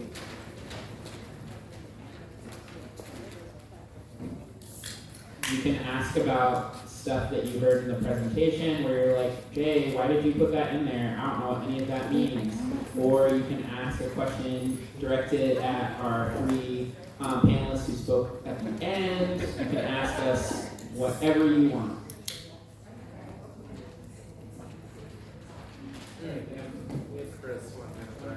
Back.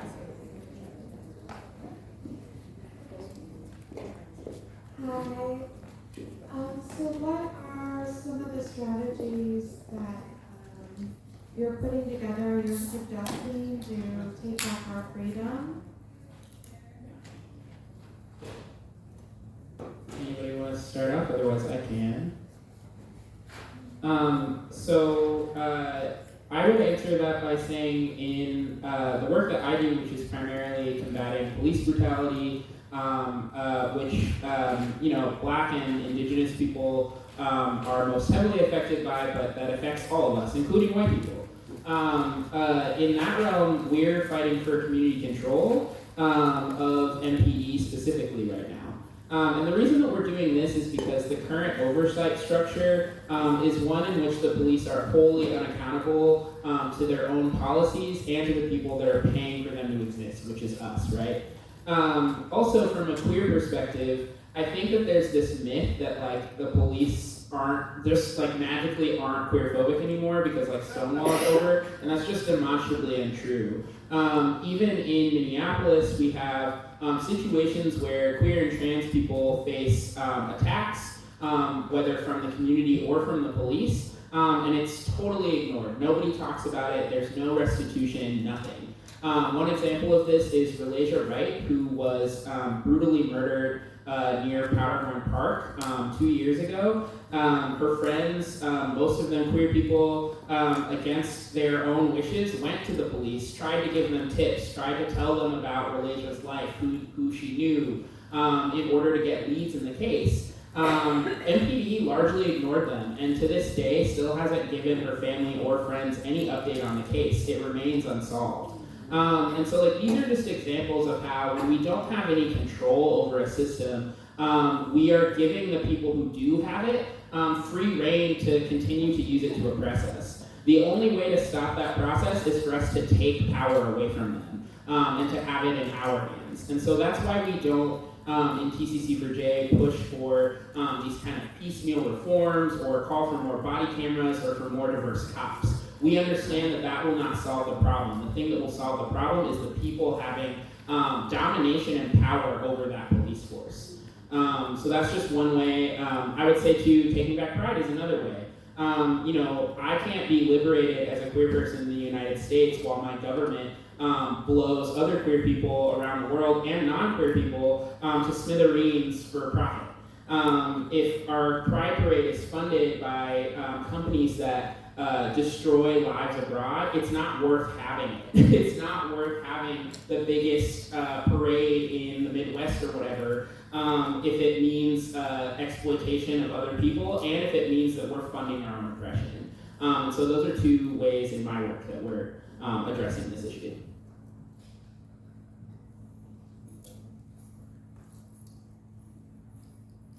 I guess I would say, like, as Nick was saying, there's always like niches and spaces for everybody, and understanding where your strengths lie and being intentional about how you're navigating those. And I think it's so important to continuously exchange knowledge with those and to be like, I think like, especially if you're white, like talk to other white people, talk to like other people who you see continuously buying into really harmful colonial narratives, promote counter narratives that are not from white people appropriating those, share counter narratives and information and knowledge directly from the people who are acting in liberation rather than those who are just profiting from it.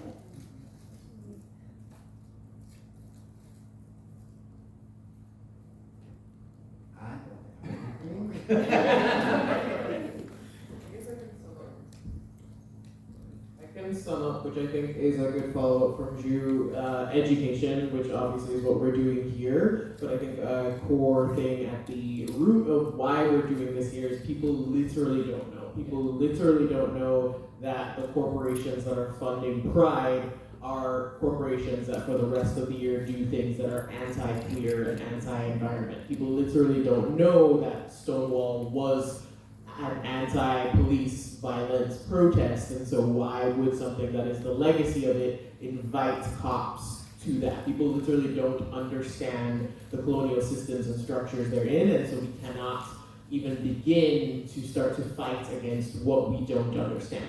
And so obviously you will understand that because you're here and you're learning more about it, but continuing the education with like the readings and then spreading that and integrating that into your lives and with the people you know and the people you have connection to, and then especially with whatever privileged identities you have, connecting to other people in those same privileged identities with that education.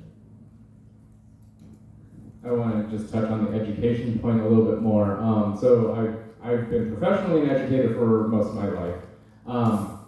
And one of the things that, like, as somebody who teaches class, you like look through existing material and you like need to find those gaps, because the queer gaps are 100% there, and it really is just like sometimes it really just takes like somebody to look at a piece of text and be like, why are these two dudes like so close together? Like, how y'all are soulmates? Like 99% of the book is just these two guys talking to each other. And I'm like, this isn't gay, this is so gay. And then you dig into the research, and then you find out like socioculturally what is going on at the time. And then you start like reframe how that story is told, because you can't just be like, yeah, this story was written in like 1802, so they had to be straight. No, like actually read the words, read how these people are relating to each other, and then dig into like the anti-gay propaganda that existed in 1802 Hessen or wherever the frick your white dead man author is writing from, because they still write about it, and it's just like not being taught, and like my professors would never bring these things up, and so like a lot of times you just have to be curious yourself, and then once you find out, then you flip it around and you want to engage in communal learning like we're doing here, but also just like in daily lives about anything that you're into. Like literally every hobby, there's queer people in it, I assure you.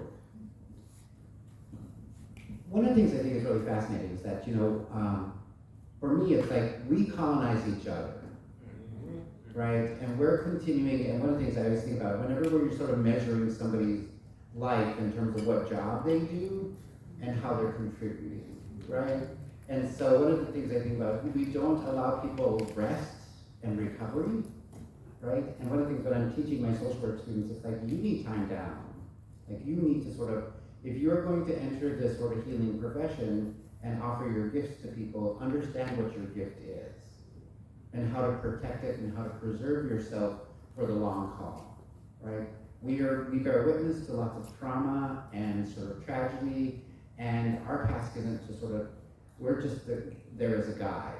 That's it, folks, right? And so really taking away our own understanding of how somebody else should live their lives, right? And one of the things I get really frustrated whenever social workers always reach into poor people's pockets and figure out how to spend their money, right?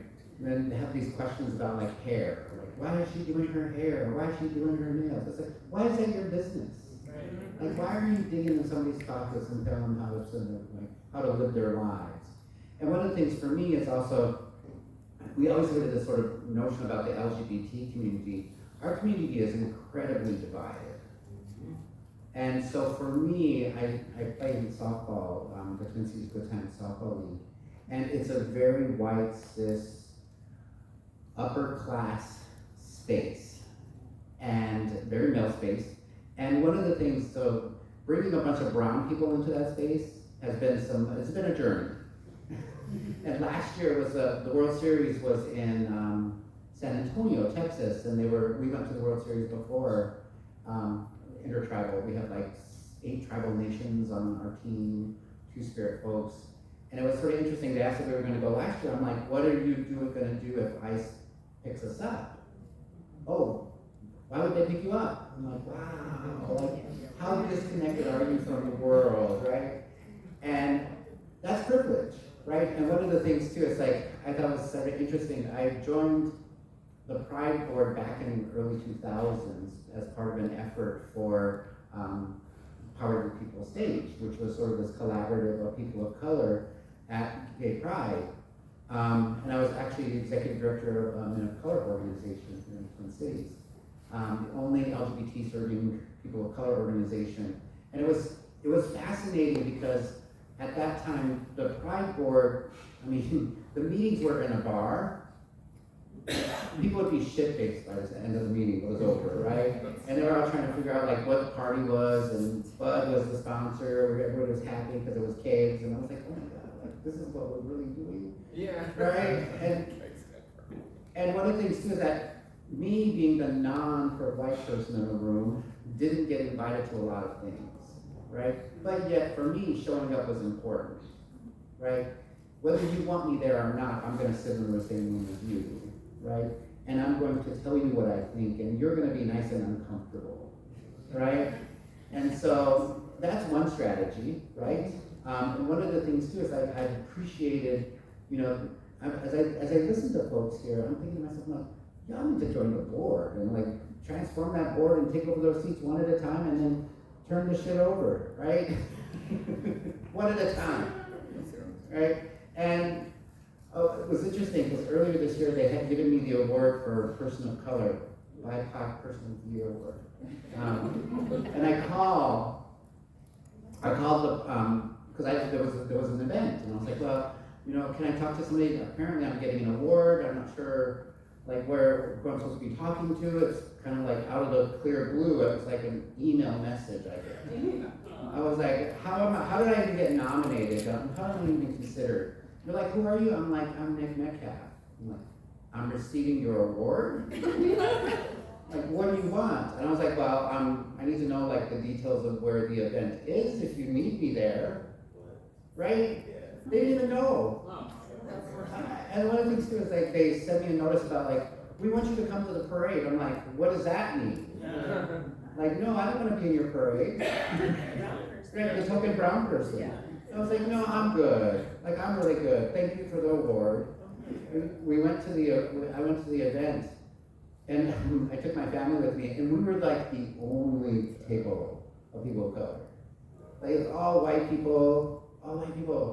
And I said to my colleague, Roxanne, I said, there are more people of color waiting on us than that's actually at the table.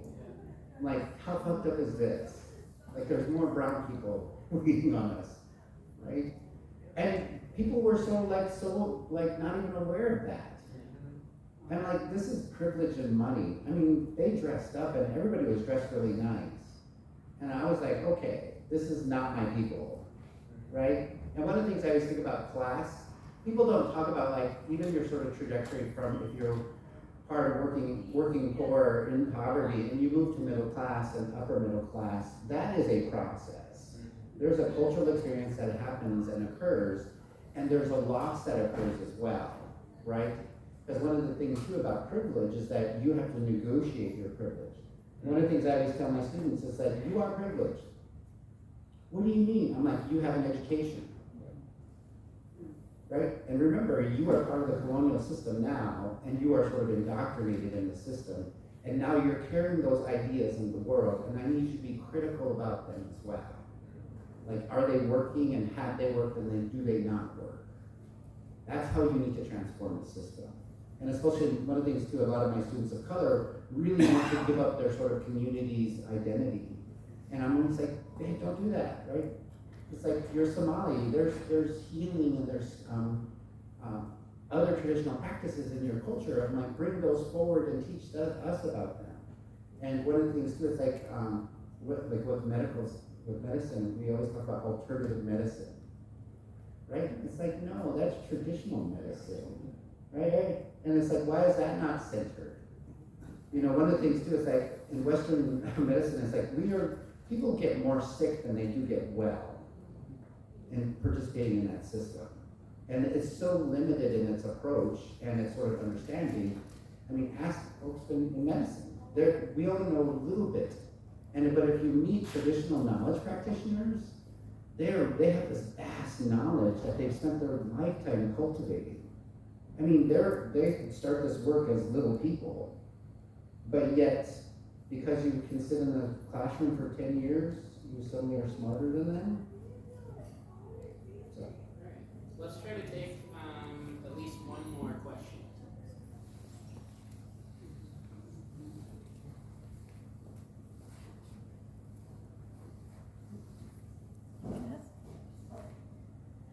All right, if no, okay, there we go. actually just jump off of Nick's last statement and ask about what do you all think or imagine about healthcare when it comes to queering, decolonizing queerness in healthcare? Yeah, how would you reimagine, or how do you think about that, or what are you engaging in? Just kind of anything in that way. I have many thoughts. So I got a master's in community and behavioral health before I started medical school, and we founded, the first LGBT organization through the College of Public Health, started a queer symposium, and then I founded another organization in medical school because nobody knew about queerness. I also went to medical school in a rural Confederate town, and I think it's really important to continue to engage with people with polarized ideological viewpoints, and it taught me a lot. One of the research studies that I was the principal investigator of during my master's was access to sexual health care for queer and trans folks. I was in South Africa doing an international rotation because my rotation in Palestine was canceled. And it was really interesting watching them engage with gender-affirming care in such a casual way. I was trained in gender-affirming care and abortions here in the United States, but they're two such contentious topics. It's a whole, when it doesn't need to be. Because this is basic health care at the end of the day. I think it's really important to acknowledge that in the United States, we exist under a Christian, extremist, ultra-nationalist government. And even if it's Democrats in government, there are still these really powerful lobbies that are paying Democrats and being funded by corporations that claim to be LGBT friendly, that are playing an active role in stripping queer and trans people of their basic and fundamental rights. Now, what is specifically, I think, difficult for trans people or non-binary people, anybody who's genderqueer that requires medications like hormones, gender-affirming surgeries, things like that, the fact that they have to access the healthcare system in order to be affirmed is an added obstacle, given that our healthcare system is, medical costs are the #1 cause of bankruptcy in the United States, even with insurance, and so there is a class issue.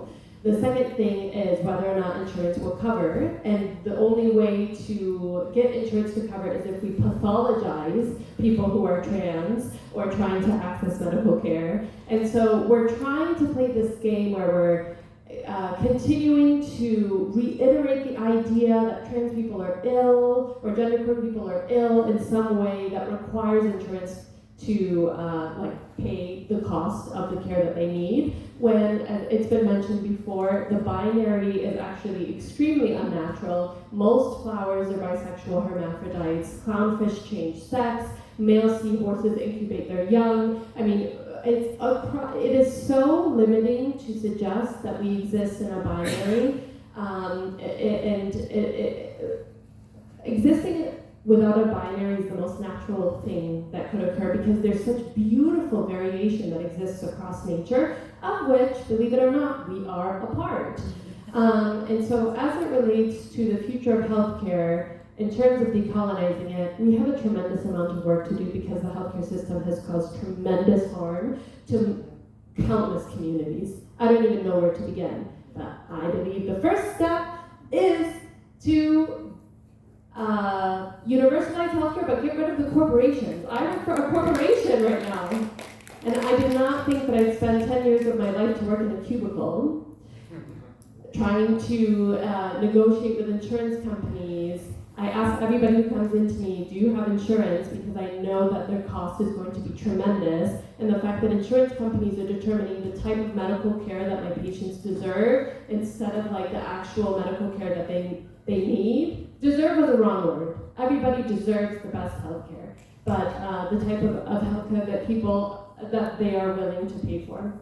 Moral of the story is, if you commodify anything, it becomes tainted, whether it's healthcare, whether it is education, and we need to get corporations out of our healthcare system and treat gender-affirming care and abortion access or reproductive justice as basic healthcare. Both of them revolve around bodily autonomy, which is something we don't care about in the United States because what we require is the exploitation of our bodies in order to keep people poor by forcing them to have children that they cannot afford or do not have the desire to have. That's also okay to admit if you do not want to have a child. And then imposing or pushing them into poverty or bankrupting someone because they're trying to access gender-affirming care, which they're already oftentimes experiencing multiple financial obstacles because they are being discriminated against based on their gender or sexual identity, regardless of the anti-discriminatory laws that exist today. I'm rambling now, but basically capitalism is bad, and I think the very first step we could do is just get capitalism out of the picture.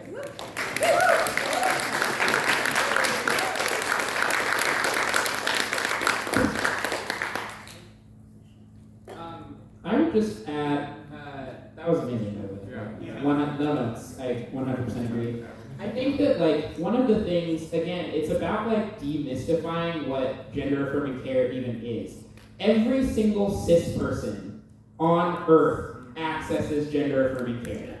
Every single one of you. I don't care, like, if you're a girly who doesn't wear makeup. I don't care, like, you access gender-affirming care in your everyday life. And one example of this is,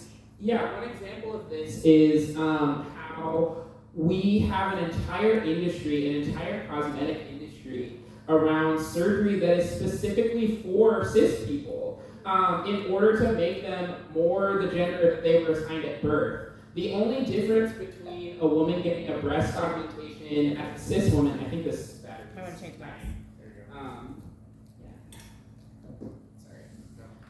The only difference between getting a breast augmentation as a cis woman and a trans woman is like the amount of medical hurdles that you'll have to face in order to get it. Like nobody ever questions a 16-year-old going into a clinic and getting a breast augmentation, but you have to get 2 different letters as a trans woman. You have to go through all of these hoops just to access something that people should just be able to access. You should be able to change your body however you want. Like there shouldn't be any restrictions in what people can do medically based off of the social structure in which they live. So I 100% agree that if we want to have bodily autonomy for everyone, we have to get rid of capitalism because capitalism is what is incentivizing this push to homogenize people and to keep them from doing things that are seen as deviant because deviance threatens the economic hegemony that capitalists have over our world. And so we have to get rid of that if any of us are ever going to be free. So become more anti-capitalists right now. Jay just reminded me by bringing that up too, which is I think connected to the education point, is that understanding our capitalist and colonized systems also understands the decisions we make in healthcare. Because the first generally types of youth gender affirming care that happen are for kids who are seen as entering puberty too early. Like cisgender kids who are entering puberty too early is where like hormone blockers started, for example. Sometimes kids who wanted that, but usually kids who were being overly sexualized, who were being seen as doctors and their parents by not being wanted to be protected, often AFAB's youth, because we're predators who are going to sexualize and probably sexually harm youth who enter puberty too early. Like that is where a lot of youth gender affirming care, which is so under attack now, started. And so if we see and understand where a lot of the decisions between what is considered what can be covered under insurance for healthcare come from, it's all from these same colonized lenses that we've been talking about. And so again, remembering and understanding what we do and why can help so easily combat so many of the arguments that come from no research, no understanding, no actual reasons for actual healthcare that are based in people's health. So yeah, just wanted to add that piece.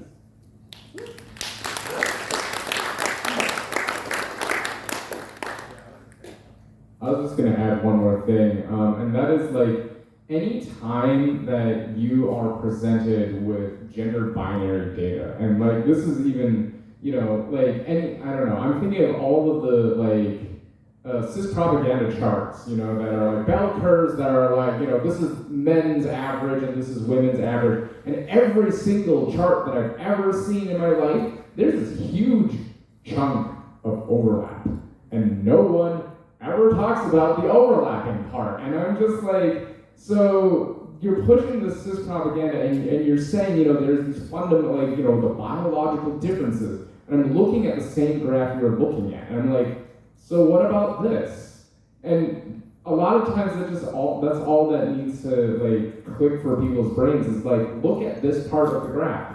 It's not wrong. This is data that you agree with, and like they just never thought to look at that part of the graph that overlaps. And like look at every single, I challenge you to Google every single like man versus woman, like biology, whatever stats. There's always an overlap.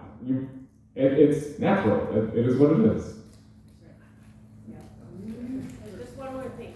Another thing I want to mention is, as it relates to gender affirming care and trans rights, these are just part of the culture wars that are trying to distract us and make us think that there is a real distinction between Democrats and Republicans, when both of them are being funded by the same corporate interests, and they're just trying to keep us distracted. At the end of the day, we need to keep in mind that all Democrats and Republicans care about is maintaining their bottom line and maintaining their proximity to power. And similar to Palestine in terms of homo-nationalism and pinkwashing, queer and trans lives here in the United States are being used as a marker for progress as our money flows into systems that are specifically and deliberately created to exploit us.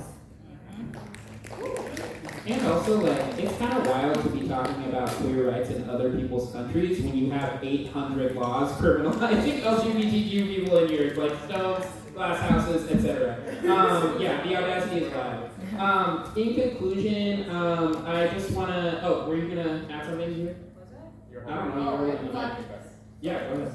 I just also want to say that like this conversation about healthcare extends to basically any other like issue in the United States. Our economy in the United States is built off of extraction and exploitation. Anything goes back, like if you, from a policy and like systems thinking perspective, look at any policy in the United States and interrogate the history and like the wording, policy is designed to be classist. It inherently and intentionally uses really nebulous words to fluff it up, and you spend more time arguing about like ticky-tacky little words than actually like advocating and pushing forward real transformative change. Any sort of policy that comes out of the United States, like any big overarching like thing regarding access to gender affirming care, regarding like queerness in media, regarding access to education, it all, like we said, comes down to class. It like our economy says, I think that from a systems thinking lens, we have to start interrogating why we have certain beliefs, or like how things are presented to us, or as Jan was saying, when we look at data, like why are they presenting data to us in this way, or what is the actual motivation for XYZ policy, and who is it excluding, who is it designed for, and who is involved in the creation of it, and what, where is this money actually going? I think, yeah. In our last 2 minutes, I want to first thank you all for coming to our last political education event. It was really great to see a room full of people who are interested in this topic and ready to learn. I want to invite every single one of you to come to our protest on June 28th, where we are going to continue to exert pressure on TC Pride to get them to divest from these corporations. Nick said earlier, we should take it over. Sure, eventually. But personally, I don't want Pride to be run by nonprofits. I actually want a return to a more radical politic around Pride, and I don't think that that's possible within the nonprofit system. And so I think that what we need is to return to those original radical politics, return to a politic that is about protecting bodily autonomy for everyone, and that is about making sure that everyone has these rights and protections, starting with the people that whose access to that is most tenuous, which is Black and brown queer people. Lastly, I want to say for the further reading, I'm happy to give anyone this list. Most of these suggestions are mine, that's why I'm saying this. I've read all of these books. I'll say that Will Roscoe, not a huge fan of a white guy writing about indigenous identities, but his work is a decent survey and has other authors, so I see him as a decent starting place. Another one that I really want to highlight is Stone Butch Blues Changed My Life. It's one of the biggest reasons why I came out as trans and why I came out as gender fluid in particular. And then, where is it? Oh, yeah, confronting the politics of non-conforming sexualities in Africa also really changed my view around not only queer identity in Africa, but why there's such a push to criminalize queer people in the African continent, because they rely on that for the extraction and destruction of African life on the continent. This also isn't on here, but if you really like science and wordily written things from the 80s, another critical component of my gay queer awakening is a book by Donna Haraway, who is an autistic scientist who's really, really cool. She wrote this book called Simians, Cyborgs, and Women, and it's incredibly dense but very cool and interrogates the myth of objectivity in science that I think is really critical for queer people to do, because often science is used to invalidate our identities, and I think that we can reverse that when we understand how this kind of cult of objectivity works and works against us. So anyway, thank you all for coming. Please come to the action on the 28th, and also we have an art build tomorrow at the Lucy Parsons Center. Or wait, no, sorry. It's at Spill Paint Not Oil in St. Paul, in the weird St. Paul, Minneapolis interstitial area. And interstitial just means in between. Yeah, we're having an art build. We need a lot of signs and banners, so please come help us make those. It'll be a lot of fun, and it's from 1 to 4 p.m. All right, bye.